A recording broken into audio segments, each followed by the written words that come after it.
तो पिछले क्लास में हम लोग पढ़े थे एडी करेंट्स के बारे में। इलेक्ट्रोमैग्नेटिक इंडक्शन हमारा टॉपिक चल रहा है, एडी करेंट्स हम लोग पढ़े थे। अब हमें पढ़ना है इंडक्टेंस। इंडक्टेंस का क्या मतलब है?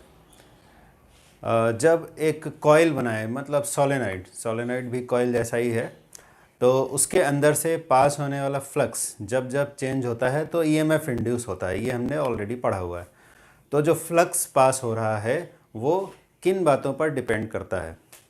एक तो नंबर ऑफ टर्न्स कितने हैं कॉइल में, एक टर्न से कितना फ्लक्स पास हो रहा है उसका n टाइम्स। अगर n नंबर ऑफ टर्न्स हैं तो एक कॉइल के एक टर्न से जितना फ्लक्स पास हो रहा है, मान लो कि फाई, और n नंबर ऑफ टर्न है, तो total flux passing through the coil हो जाएगा n फाई। अब ये जो फाई है ये किस पर डिपेंड करता है? तो फाई का मतलब है flux passing through a single turn. तो फ्लक्स मतलब होता है magnetic field into area of that turn, B A. B dot A in fact होता है, बट सिंप्लिसिटी के लिए हम ये मान लें कि बी एरिया के परपेंडिकुलर है, तो बी ए इतना फ्लक्स पास होगा। तो ये जो बी और ए है, ए तो एरिया हो गया, बी क्या चीज़ है? बी है मैग्नेटिक फील्ड जिसकी वजह से फ्लक्स है। अब ये मैग्नेटिक फील्ड कहाँ से आ रहा है? तो जैसा हमने शुरू में देखा था फैराडेज लॉ में कि एक मैग्नेट को कॉइल के पास रखा तो उसका मैग्नेटिक फील्ड कॉइल के अंदर से पास होगा। या अगर एक दूसरी करंट कैरिंग कॉइल है, उस करंट कैरिंग कॉइल का अपना मैग्नेटिक फील्ड होगा, वो पास में रखे हुए दूसरे कॉइल के अंदर से पास होगा। तो कहने का ये मतलब है कि किसी भी सोलेनॉइड के अंदर से फ्लक्स पास कराने के डिफरेंट मेथड्स हैं। तो इंडक्टेंस को समझने के लिए हम ये मान लें कि हमारे पास एक कॉइल ये है, इनफैक्ट कॉइल है, हमने सिंगल टर्न बना दिया है समझने के लिए, आसानी से समझ में आ जाएगा, कन्फ्यूज़न नहीं होगा इसके लिए।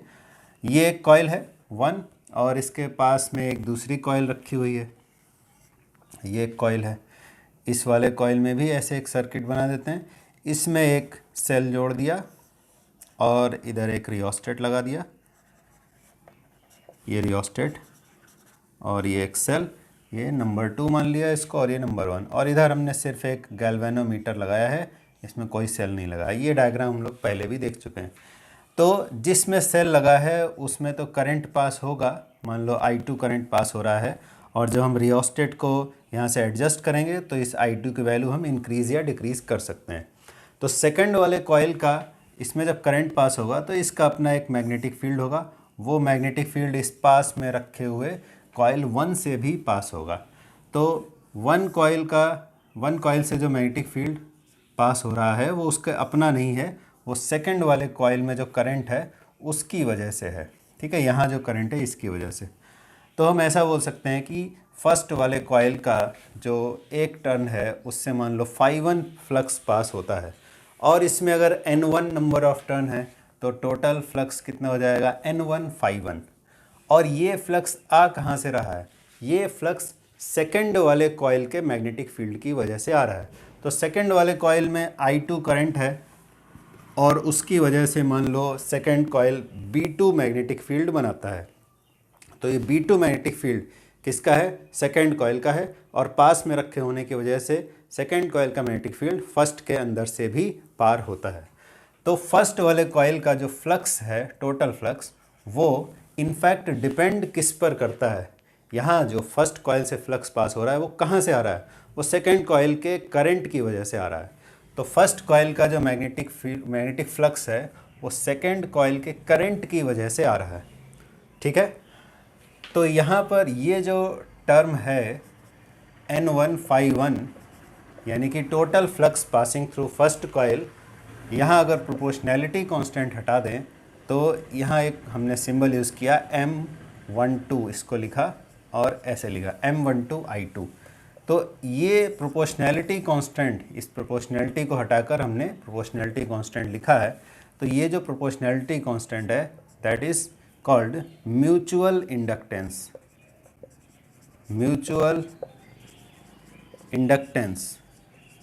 of coil 1 with respect to 2।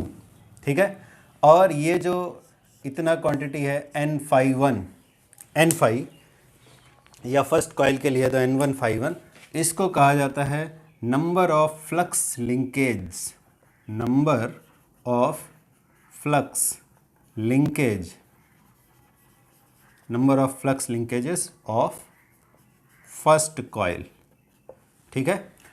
और I2 तो पता ही है, I2 सेकंड वाले कॉइल से पास होने वाली करंट है, तो इसको बोला हमने म्यूचुअल इंडक्टेंस। और ऐसा भी होगा कि अगर दो कॉइल के बजाय एक सिंगल कॉइल होता, एक सिंगल कॉइल, उससे पास होने वाला करंट, तो जब एक कॉइल हम बनाते हैं, जैसे यहाँ पे सेकंड कॉइल है, फर्स्ट कॉइल अगर यहाँ नहीं होता, सिर्फ सेकंड कॉइल होता, यानी वो कॉइल जिसमें से करंट पास हो रहा है सिर्फ इतना होता, ये वाला कॉइल अगर नहीं होता, एक ही कॉइल होता, तो भी देखो इस कॉइल का अपना ही फील्ड इसके अंदर से पार होगा, ठीक है। कोई कॉइल होगी, उसके अंदर से इधर से मैग्नेटिक फील्ड एंटर करेगा और इधर से बाहर निकलेगा, तो इसका अपना ही मैग्नेटिक फील्ड इसके अंदर से पार हो रहा है। इसका मतलब इसका अपना ही एक फ्लक्स लिंकेज होगा N2 और वो किस पर डिपेंड करेगा, इस कॉइल के अंदर से पास होने वाली करंट पर डिपेंड करेगा। यानी कि किसी कॉइल का अपना ही फ्लक्स लिंकेज उसके अपने ही करंट पर डिपेंड करता है। तो उस केस में यहाँ जो प्रोपोर्शनैलिटी कांस्टेंट है उसको L सिंबल से डिनोट किया हमने, सेकेंड कॉइल का इसलिए L2 कर दिया। तो ये वाला जो फ्लक्स लिंकेज है ये कॉइल के अपने ही करंट की वजह से, देखो हमने लिखा N2 यानी सेकेंड कॉइल के नंबर ऑफ टर्न, φ2 मतलब सेकेंड कॉइल के एक टर्न से पास होने वाला फ्लक्स, I2 मतलब सेकेंड कॉइल का अपना ही करंट। तो अपने ही करंट की वजह से जो फ्लक्स लिंकेज होता है, अब यहाँ पर सब कुछ 2 है तो हम सिंपली N भी लिख सकते हैं, N = Li। तो अपने ही करंट की वजह से जो फ्लक्स लिंकेज है N = Li होगा, और यहाँ पर जो L है, यहाँ जो L होगा उसको कहा जाएगा सेल्फ इंडक्टेंस, ठीक है, सेल्फ इंडक्टेंस। तो ये दो टर्म हमने देखे यहाँ पर, म्यूचुअल इंडक्टेंस और सेल्फ इंडक्टेंस। दोनों में डिफरेंस क्या है? दोनों में डिफरेंस ये है कि जब हम एक कॉइल का फ्लक्स लिंकेज पास में रखे हुए दूसरे कॉइल की करंट की वजह से देखते हैं तब हम उसको कहते हैं म्यूचुअल इंडक्टेंस, और जब फ्लक्स लिंकेज कॉइल के अपने ही करंट की वजह से डिस्कस करते हैं तब वहाँ जो इंडक्टेंस होता है उसको बोलते हैं सेल्फ इंडक्टेंस, ठीक है। अब इनको हम और डिटेल में पढ़ेंगे, म्यूचुअल और सेल्फ इंडक्टेंस को। तो इंडक्टेंस सुनने से भी लगता है कि ये मिलती जुलती प्रॉपर्टी है, जैसे था रेजिस्टेंस, कैपेसिटेंस, वैसे ही ये है इंडक्टेंस। रेजिस्टर्स की जो प्रॉपर्टी है उसको हमने कहा रेजिस्टेंस, कैपेसिटर की जो प्रॉपर्टी थी उसको हमने कहा कैपेसिटेंस।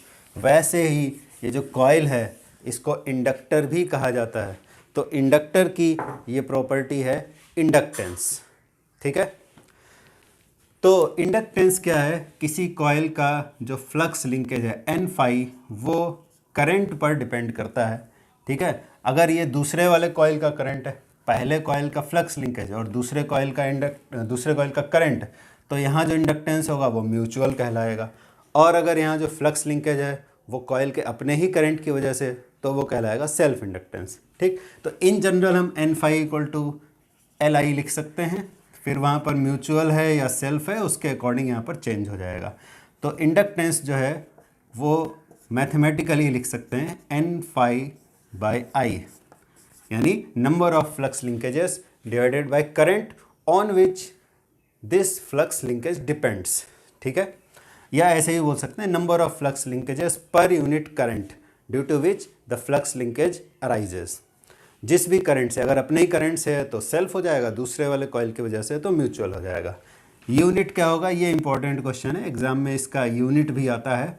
तो L है इंडक्टेंस और N∅ क्या है? Flux linkage. N तो नंबर ऑफ टर्न्स है और φ है फ्लक्स, तो फ्लक्स का यूनिट क्या होता है? वेबर, और करंट से डिवाइड किया तो हो जाएगा एम्पियर, तो यूनिट हो जाएगा वेबर पर एम्पियर। ऐसे तो ये यूनिट है, बट SI में इसके लिए यूनिट है हेनरी। हेनरी किसी का नाम था, किसका नाम था याद है? हेनरी फैराडेज लॉ जो फैराडे ने डिस्कवर किए थे, साथ ही साथ हेनरी ने भी डिस्कवर किए थे, तो उनको भी रेस्पेक्ट देने के लिए उनके नाम से ये यूनिट रखा गया है हेनरी, ठीक है। तो हेनरी एक बड़ा यूनिट है इंडक्टेंस का, छोटे यूनिट्स जनरली यूज़ किए जाते हैं। Millihenry means 10⁻³ henry, and microhenry 10⁻⁻6 henry, मतलब छोटे यूनिट्स यूज़ किए जाएंगे। हेनरी क्योंकि एक बड़ा यूनिट है इंडक्टेंस का, जैसे कैपेसिटेंस में भी हम लोगों ने पढ़ा था फैरड, फैरड एक बड़ा यूनिट है, तो छोटे यूनिट्स माइक्रो फैरड, मिली फैरड, पिको फैरड वगैरह यूज़ किए जाते हैं। तो ये तो हुआ इंडक्टेंस के बारे में बेसिक नॉलेज। अब आगे देखते हैं। तो अब पहले म्यूचुअल इंडक्टेंस डिस्कस कर लेते हैं, समझना थोड़ा इजी होता है म्यूचुअल इंडक्टेंस को। इसका डायमेंशनल फार्मूला भी कैलकुलेट करके देखना, डायमेंशनल फार्मूला भी इम्पोर्टेंट है, एग्ज़ाम में आता है। तो पहले हम कर लेते हैं म्यूचुअल इंडक्टेंस, ठीक है। तो म्यूचुअल इंडक्टेंस को आसानी से समझने के लिए ऐसा इमेजिन करो कि एक कॉइल है और उसके अंदर एक दूसरा कॉइल पूरी तरह से उसके अंदर है, यानी एक कॉइल के अंदर दूसरा कॉइल, ठीक है। ऐसे इमेजिन कर सकते हैं जैसे कि हमारे हाथ के जो फिंगर्स हैं इनको ऐसे मोड़ो तो एक कॉइल जैसे दिखाई दे रहे हैं सामने से, तो एक दूसरा कॉइल बनाया जाए इस तरह से कि दोनों कॉइल्स एक दूसरे को पूरी तरह ओवरलैप कर लें, ठीक है। या एक कॉइल के अंदर भी दूसरा कॉइल रख सकते हैं, यानी एक ज़्यादा डायमीटर का सिलेंडर और उसके अंदर एक दूसरा सिलेंडर, दोनों में वायर लपेट दें तो एक कॉइल के पूरी तरह अंदर दूसरा कॉइल आ जाएगा। या ऐसे भी इमेजिन कर सकते हो, दोनों कॉइल का रेडियस एक बराबर, उनका लेंथ एक बराबर, तो ऐसे फिंगर्स को अगर वायर का टर्म्स मानो तो एक दूसरे में ये कॉइल्स बिल्कुल ऐसे एम्बेडेड है, ठीक है, एक कॉइल दूसरा कॉइल साथ में। तो ऐसे इमेजिन करते हैं और मान लो कि अब डायग्राम में वैसा नहीं बनाएंगे, डायग्राम में समझने के लिए हम थोड़ा इजी वे में बनाते हैं। ये हमारा मान लो एक कॉइल है और इसमें हमने लगा दिया एक गैल्वेनोमीटर, इसमें कोई सेल नहीं लगाया है, इसमें कोई भी एनर्जी सोर्स नहीं है, और एक दूसरा कॉइल इसमें हम सेल कनेक्ट कर देते हैं और की और रियोस्टेट वो सब लगा देते हैं। रियोस्टेट का काम है करंट चेंज करने के लिए, जब करंट चेंज होगा तभी मैग्नेटिक फील्ड चेंज होगा, तभी फ्लक्स में चेंज होगा और तभी ईएमएफ इंड्यूस होगा। बिना फ्लक्स में चेंज हुए ईएमएफ इंड्यूस नहीं होता है, स्विच की यहाँ ज़रूरत नहीं है, डायरेक्ट कनेक्ट कर देते हैं।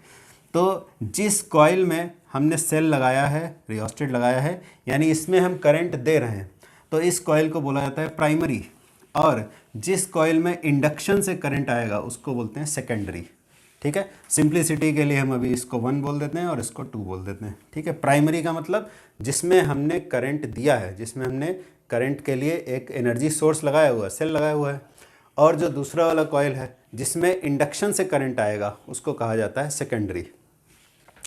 तो अब हमने यहाँ करंट पास कराया, I1 करंट इसमें पास हो रहा है, 1 नंबर कॉइल है, रियोस्टेट को एडजस्ट करेंगे तो इस करंट की वैल्यू चेंज होगी, और इसका जो मैग्नेटिक फील्ड है ये सेकंड वाले कॉइल के अंदर से ऐसे पार होते हुए जाएगा, और इसको हम B1 लिखेंगे। B1 क्यों लिखा?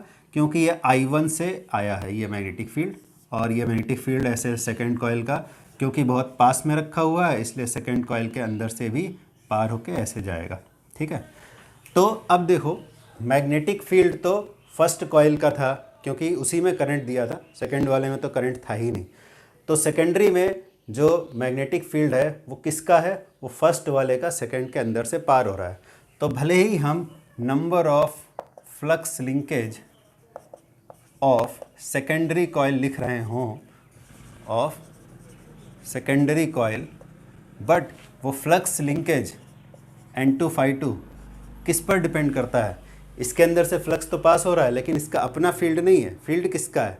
इस कॉइल का है। तो यहाँ जो मैग्नेटिक फील्ड है B1 है और वो आता किससे है? I1 से आता है, तो इसलिए N2∅2 is proportional to I1, ठीक है। तो N2∅2 यहाँ पर प्रोपोर्शनैलिटी कांस्टेंट हमने लिखा M12 I1। M12 का मतलब अभी बताया गया था म्यूचुअल इंडक्टेंस ऑफ, अच्छा सेकंड का है तो इसको 2-1 लिखेंगे, mutual inductance of second coil with respect to first coil, ठीक है। ये आया। अब इसको थोड़ा और सॉल्व कर सकते हैं, कैसे? यहाँ पर लिख लेते हैं एंड N2∅2। अब N2∅2 की वैल्यू लिखें क्या होती है? N2 है number of turn in secondary coil और ∅2 है उसके अंदर से पास होने वाला फ्लक्स।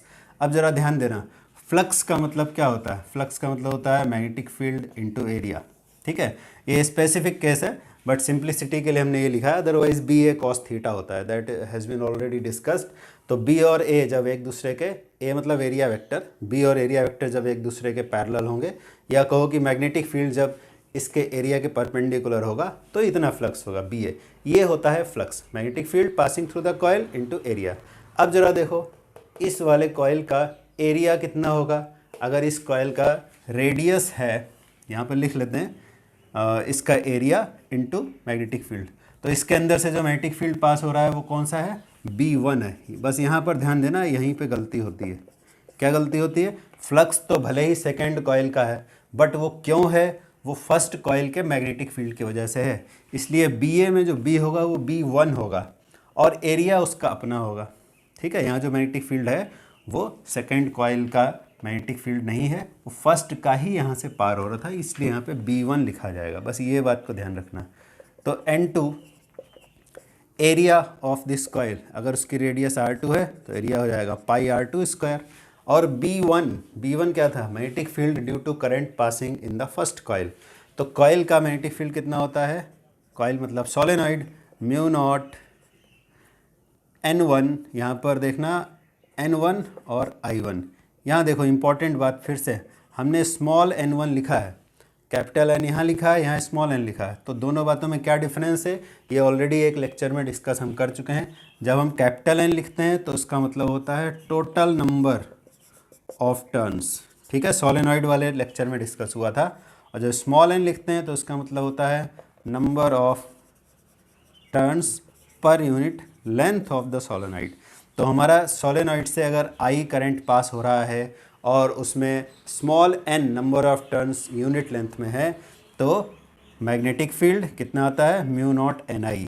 ये पहले एक लेक्चर में सोलेनॉइड वाले में डिस्कस हो चुका है। ठीक है, तो सेकंड वाली कॉइल में यहाँ भले ही हमने सिंगल टर्न दिखाया है सिंप्लिसिटी के लिए, बट इनफैक्ट ये कॉइल है। तो इस कॉइल में I1 करंट है, इसमें small n1 number of turn per unit length है, तो इसका जो मैग्नेटिक फील्ड है यानी कि B1 वो कितना होगा, म्यू नॉट N1 I1 होगा। वही वैल्यू यहाँ पे लिखी गई, म्यू नॉट N1 I1। ठीक है, थोड़ा ध्यान से समझने की बात है, फिर से बता देते हैं। यहाँ पर क्या था, N2 Φ2 number of flux linkage of second coil, but वो सेकेंड कॉइल में जो फाई है यानी जो फ्लक्स है वो कहाँ से आ रहा था, वो फर्स्ट कॉइल के मैग्नेटिक फील्ड की वजह से आ रहा था, एरिया उसका अपना था। तो B1A2 लिखेंगे, और B1 क्या है, magnetic field due to current I1 in the first coil, तो वो हो जाएगा म्यू नॉट N1 I1। और ये सेकेंड कॉइल का एरिया। तो ये पूरा आ गया क्या, ये आ गया number of flux linkage of second coil. ठीक है,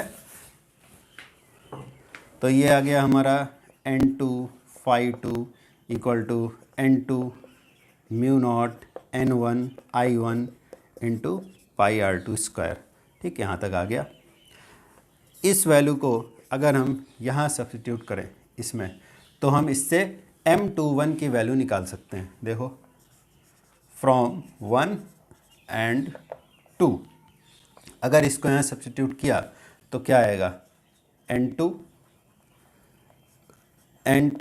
म्यू नॉट N1 I1 पाई R2 स्क्वायर, और इधर M21 I1। तो देखो I1 को हमने डिवाइड कर दिया, M21 की वैल्यू ये आ रही है N2 mu naught N1 I1 पाई R2 स्क्वायर। ठीक है, इसको थोड़ा और रीअरेंज कर लेते हैं, और एक काम करते हैं, N2 को भी स्मॉल n के टर्म्स में लिख देते हैं। कैसे, अभी यहाँ लिखा गया था कैपिटल N का मतलब है टोटल नंबर ऑफ टर्न और स्मॉल n का मतलब है number of turn in unit length. तो कैपिटल N2 लिखा हुआ है, इसका मतलब है कि हम total number of turn in secondary coil लिखना चाहते हैं। ये N2 मतलब है total number of turn in secondary coil इसमें। तो टोटल नंबर ऑफ टर्न को हमें लिखना है number of turn in unit length के टर्म्स में। तो कैसे लिखेंगे, N2L2। ठीक है, अगर समझ में नहीं आया तो फिर से देख लो। स्मॉल n का मतलब है total number of turns divided by length, यानी number of turns in unit length. तो स्मॉल n हुआ कैपिटल N बाय L, तो कैपिटल N क्या हुआ, स्मॉल n इंटू L।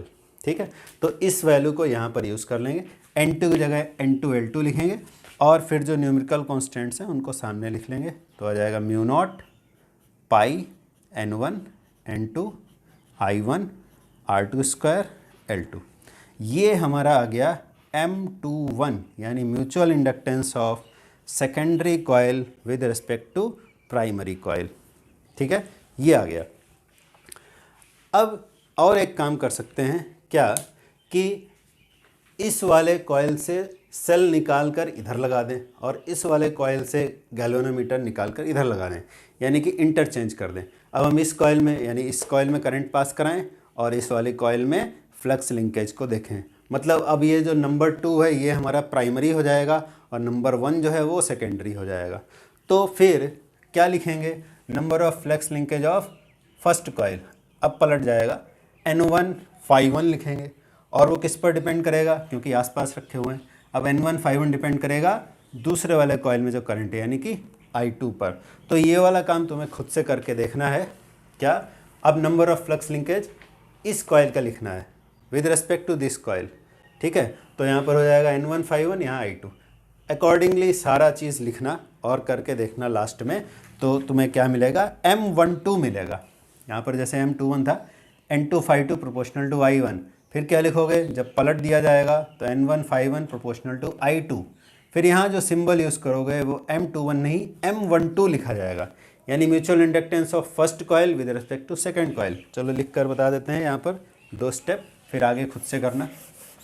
जब हम पलट देंगे सेल और गैल्वेनोमीटर की पोजीशंस को इंटरचेंज कर देंगे, तो यहाँ पर क्या लिखेंगे, N1 ∅1 प्रोपोर्शनल टू I2 और N1 ∅1 इक्वल टू M12 लिखेंगे अब।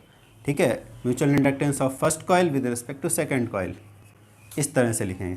फिर आगे का पूरा काम बिल्कुल इसी तरह से करना है जैसे यहाँ किया गया है। तो उससे हमें M12 मिल जाएगा और M12 की वैल्यू क्या होगी वो फाइनली हम लिख देते हैं डायरेक्ट। M12 की वैल्यू क्या होगी,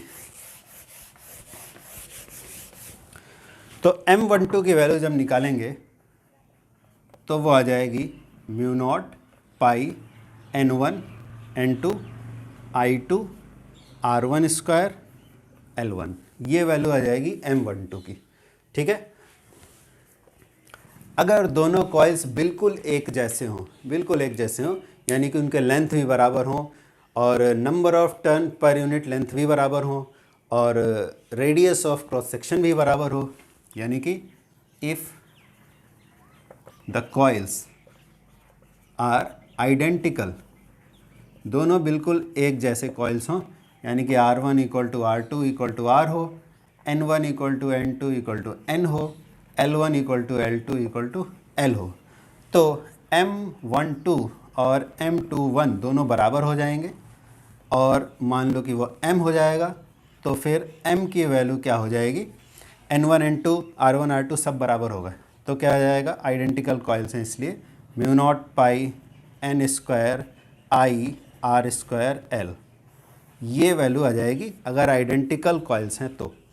अदरवाइज़ ये वैल्यूज़ हैं ही, M12 और M21 की ये वैल्यूज़ हैं। ठीक है, तो ये म्यूचुअल इंडक्टेंस आया, इम्पॉर्टेंट है, इस पर बेस्ड क्वेश्चंस न्यूमेरिकल्स बहुत बार आते हैं, तो इनको याद रखना है। स्पेशली इस एक्सप्रेशन को तो ज़रूर याद रखें क्योंकि ज़्यादातर क्वेश्चन इससे सॉल्व हो जाएंगे। तो इसमें क्या चीज़ इम्पॉर्टेंट है, क्या चीज़ तुम्हें याद रखना है, किस पर बेस्ड क्वेश्चन आएगा वो देख लेते हैं।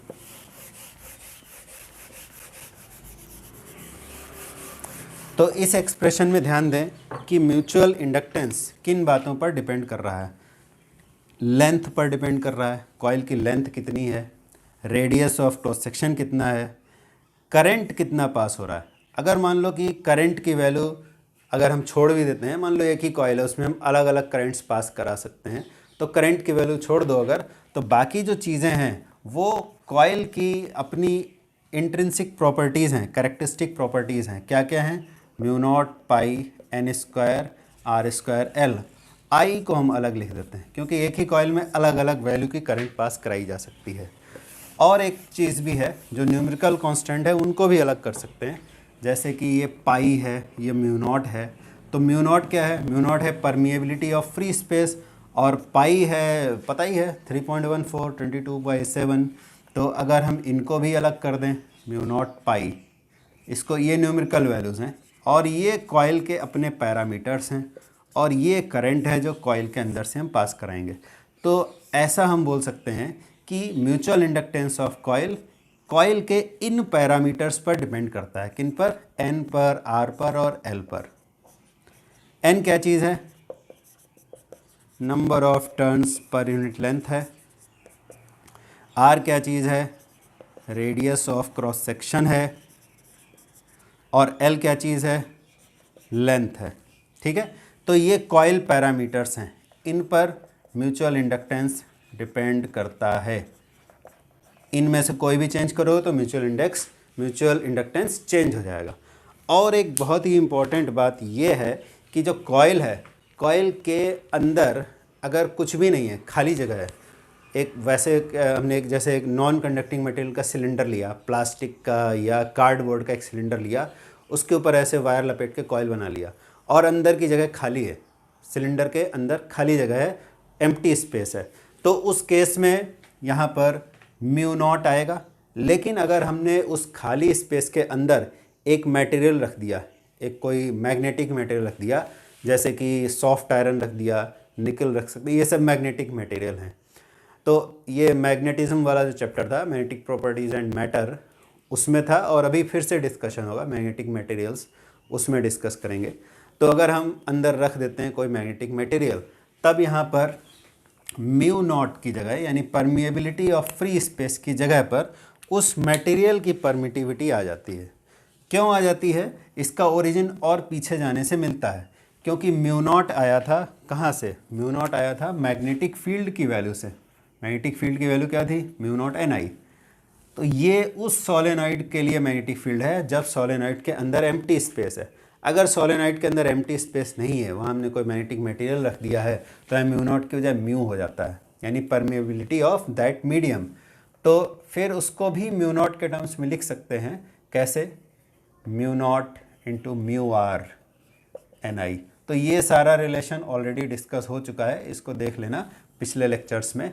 तो अगर कोई मीडियम नहीं रखा है सोलेनॉइड के अंदर, तो जो म्यूचुअल इंडक्टेंस की वैल्यू है उसमें म्यू नॉट रहता है। लेकिन अगर हम कोई मैग्नेटिक मटेरियल रख देते हैं तो m की वैल्यू ये हो जाती है, म्यू नॉट पाई तो रहेगा ही, फिर यहाँ पर म्यू आर मतलब हो जाता है relative permeability of the medium, relative permeability of the medium inside the coil. Coil के अंदर जो मीडियम रखा गया उसकी परमिएबिलिटी। और क्या था? N square R square L into I. तो ये एक्सप्रेशन को याद रखेंगे, इस पर बेस्ड न्यूमेरिकल क्वेश्चंस होते हैं, इजी होते हैं, डिफ़िकल्ट नहीं होते हैं, बट तुम्हें रिलेशन याद रखना पड़ेगा कि m किन बातों पर डिपेंड करता है। ऐसे तो कॉइल पैरामीटर्स ये हैं, लेकिन अगर कोई मीडियम अंदर रख दिया है तो उसकी रिलेटिव परमिएबिलिटी भी यहाँ पर यूज़ करनी होगी। ठीक है, और एक इम्पॉर्टेंट बात, रिलेटिव परमिएबिलिटी जो है डिफरेंट मैग्नेटिक मटेरियल्स की डिफरेंट होती है। ठीक है, ये हमारे अभी रिड्यूस्ड सिलेबस से हटा दिया गया है कि रिलेटिव परमिएबिलिटी अलग अलग मटेरियल की अलग अलग होती है। तो एक सिंपल फार्मूला बता देते हैं कि जो मैग्नेटिक मटेरियल्स होते हैं, स्पेशली फेरोमैग्नेटिक और पैरामैग्नेटिक मटेरियल्स, उनके लिए जो म्यू आर की वैल्यू है वो ग्रेटर देन 1 होती है। तो अगर तुम्हारे एग्जाम में क्वेश्चन आया भी डायरेक्ट क्वेश्चन, तो जनरली उसमें यही बोला जाएगा कि सोलेनॉइड के अंदर अगर हम एक आयरन रॉड को इंसर्ट कर दें, सोलेनॉइड के अंदर अगर आयरन रॉड को रख दें तो क्या होगा? तो आयरन रॉड को जब हम रख देते हैं, आयरन रॉड मतलब सॉफ्ट आयरन, तो सॉफ्ट आयरन के लिए जो म्यू आर की वैल्यू है वो ग्रेटर देन 1 होती है। ठीक है, यहाँ पर इसको थोड़ा स्पेस बना लेते हैं। अगर कोई मीडियम नहीं था तो m की वैल्यू क्या थी? Mu naught pi N square R square L into I. ये तब था जब कोई मीडियम नहीं था, तो हमने इसको म्यू नॉट लिख दिया। जब कोई मीडियम हमने रख दिया तो यहाँ पे म्यू आर मल्टीप्लाई हो गया। And since mu R is greater than 1, mu R 1 से बड़ा है, तो अगर तुम इन दोनों का रेशियो निकालोगे तो क्या आ जाएगा? तो क्या रेशियो आ जाएगा? m by M naught equal to mu R, ये आ जाएगा। और म्यू आर ग्रेटर देन 1 है तो फिर क्या आ जाएगा? m is greater than M naught, यानी कि inductance of the coil will increase, बढ़ जाएगा। कितना बढ़ जाएगा? m equal to mu R into M naught, ये आ जाएगा। इंक्रीज हो जाता है, इस पर बेस्ट क्वेश्चन आता है। तो ऐसा ही कुछ कुछ तुम अगर ध्यान करो तो कैपेसिटेंस में भी था, कैपेसिटेंस में भी ऐसा ही कुछ था, k equal to C by C naught. जरा इसको याद करो। और k का मतलब होता है डाइलेक्ट्रिक कांस्टेंट और ये रिलेटिव परमिएबिलिटी के बराबर होता है। ठीक है, ऐसा एक रिलेशन था वहाँ पे, तो ये उसी से मिलता जुलता रिलेशन है। k equal to C by C naught और k मतलब एप्सिलॉन आर। ठीक है, तो वहाँ पर था कैपेसिटर के लिए एप्सिलॉन आर था परमिटिविटी ऑफ दैट मीडियम, तो permittivity C by C naught और permeability m by M naught. ठीक है, m लिख रहे हैं क्योंकि म्यूचुअल इंडक्टेंस की बात कर रहे हैं। अगर सेल्फ इंडक्टेंस हम डिफाइन करते तो यहाँ पे L भी लिख सकते थे। डायमेंशन वाइज, प्रॉपर्टी वाइज कोई खास डिफरेंस नहीं है, दोनों एक ही बातें हैं। म्यूचुअल तब लिखते हैं जब एक कॉइल के रेस्पेक्ट में दूसरे कॉइल का लिख रहे हैं। सेल्फ तब लिखते हैं जब कॉइल के अपना ही करंट की वजह से जब फ्लक्स पास होता है तब लिखते हैं, तो उसको भी अभी डिस्कस करेंगे। तो यहाँ तक समझ में आ गया होगा। अब आगे बढ़ते हैं और देखते हैं, और इसमें एक इम्पॉर्टेंट बात है, वो क्या है उसको भी देख लिया जाए। फैराडेज लॉ अप्लाई करके देखते हैं क्या आता है। तो हमने अभी क्या पढ़ लिया कि flux linkage depends on the current passing through the neighbouring coil. पास वाली कॉइल से कितना करंट पास हो रहा है। तो मान लो कि N2 Φ2 था जो कि M21 I1 ऐसे था, ये अभी हमने पढ़ा था। तो अगर हम इस पर फैराडेज लॉ यूज़ करना चाहते हैं तो अकॉर्डिंग टू फैराडेज लॉ के according number of flux linkage को अगर हम डिफ्रेंशिएट करें यानी rate of change of flux निकालें तो फैराडेज लॉ क्या बोलता है, वो EMF हमें देता है, d/dt of phi is EMF। अगर ऐसे नहीं समझ में आ रहा है तो n को कॉमन ले लो, तब समझ में आ जाएगा। ठीक है, अब आई होप समझ में आ रहा होगा। तो ये EMF इंड्यूस के बराबर हो जाएगा। ये हमने माइनस साइन को छोड़ रखा है बिकॉज माइनस साइन बस डायरेक्शन बताता है। ठीक है, d/dt of flux linkage is equal to induced EMF, ये फैराडेज लॉ है हमारा। तो इसका मतलब ये है कि अगर हम इस इक्वेशन को डिफ्रेंशिएट करें, इस वाले को फर्स्ट को, तो क्या हमें मिलेगा, N2 तो नंबर ऑफ टर्न्स है तो वो तो टाइम के साथ चेंज होता नहीं है, फ्लक्स में चेंज होगा अगर करंट चेंज हो रहा है। तो N2 कॉमन आया, d/dt ऑफ Φ2, और इस साइड में डिफ्रेंशिएट करने से क्या आएगा, ये तो कॉइल पैरामीटर्स पर डिपेंड करता है तो ये भी कांस्टेंट है। इधर क्या आएगा, di1/dt। और अगर इक्वेशन 2 और 3 को कंपेयर करें तो ये क्वांटिटी हमारा इंड्यूस्ड EMF के बराबर है, तो यहाँ पे इंड्यूस्ड EMF की वैल्यू लिख दी हमने। तो E2 इक्वल टू आया M21 di1/dt। Very important equation. यहाँ से हम थोड़ा सा और रीअरेंज करते हैं, अगर इसको रीअरेंज करें थोड़ा सा तो M21 इक्वल टू E2/di1/dt ऐसे लिख लेते हैं। ठीक है, अगर माइनस साइन भी लिया, चलो ले लेते हैं, अगर नहीं लेते तो भी गलत नहीं था क्योंकि हमें लास्ट में न्यूमेरिकली इक्वल ऐसा लिखना होता है। चलो माइनस साइन भी ले लिया। और वैसे भी M21 का कोई साइन नहीं होता है, जैसे कि रेजिस्टेंस का, कैपेसिटेंस का कोई साइन नहीं होता है, वैसे ही इसका भी कोई साइन नहीं होता है। ठीक है, तो बेटर होगा कि हम लोग साइन ना ही लें, सिर्फ मैग्नीट्यूड की बात करें। चलो यहाँ पे मैग्नीट्यूड का साइन लगा देते हैं। ठीक है, तो यहाँ हमें माइनस साइन नहीं लिखना पड़ेगा, उसको छोड़ देते हैं बिकॉज M21 का कोई या म्यूचुअल इंडक्टेंस का कोई मैग्नीट्यूड कोई साइन नहीं होता है। तो ये बहुत इंपॉर्टेंट रिजल्ट है, इससे इंडक्टेंस की डेफिनीशन लिखी जाती है। इससे इंडक्टेंस की डेफिनीशन लिखते हैं। कैसे लिखते हैं डेफिनीशन, अगर इस एक्सप्रेशन में जो अभी आया है हमारा, इसमें अगर हम di1/dt को यूनिट ले लें, ये नंबर 4 है हमारा, इसमें अगर हमने ले लिया late di1/dt is 1 ampere per second. ज़रा ध्यान से देखेंगे, di1/dt क्या चीज़ है, ये है rate of change of current in first coil with respect to time. यानी कि अभी जैसे बोला था ना कि अगर एक कॉइल में करंट पास हो रहा है तो उसका मैग्नेटिक फील्ड पास वाले कॉइल से पास होगा, लेकिन दूसरे वाले कॉइल में इंड्यूस्ड EMF तभी आएगा जब उसका फ्लक्स चेंज हो।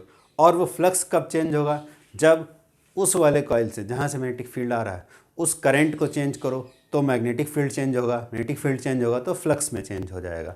यानी कि अगर सेकंड वाले कॉइल में हम इंड्यूस्ड ईएमएफ देख रहे हैं तो वो कहाँ से आ रहा है, वो फर्स्ट कॉइल में चेंज होने वाली करंट की वजह से आ रहा है। तो उस करंट के रेट ऑफ चेंज को अगर हम 1 एम्पियर पर सेकेंड ले लें तो फिर क्या मिलेगा, M21 equal to magnitude of E2 आ जाएगा।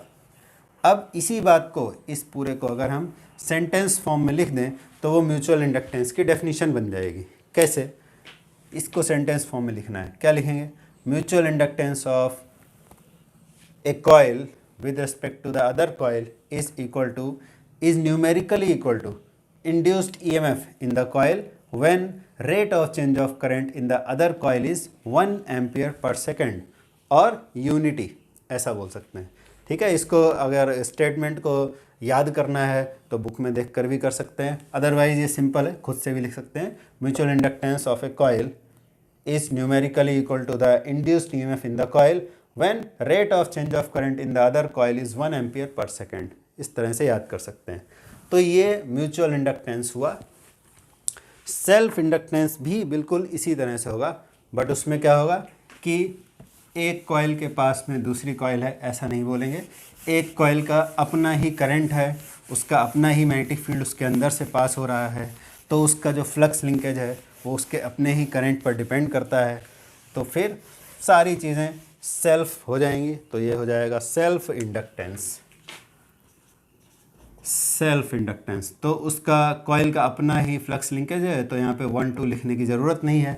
एन फाई उसके अपने ही करंट पर डिपेंड करता है, यानी कि आई पर, तो N phi proportional to I को हम लिख देते हैं N phi equal to L I. L यहाँ पर क्या कहलाएगा, सेल्फ इंडक्टेंस, और L equal to N phi by I, ये आ जाएगा। यूनिट देख लो अभी भी वही आएगा, वेबर पर एम्पियर और हेनरी। एग्ज़ाम में आता है हेनरी किसका यूनिट है, इंपॉर्टेंट क्वेश्चन है, क्योंकि कई बार इसको इग्नोर कर देते हैं और फिर इसीलिए एग्ज़ाम में पूछ लिया जाता है। एग्जामिनर लोगों को पता होता है कि स्टूडेंट्स कौन सी चीज़ को इग्नोर करने वाले हैं, वही एग्ज़ाम में पूछ लेते हैं। तो वेबर पर एम्पियर और हेनरी।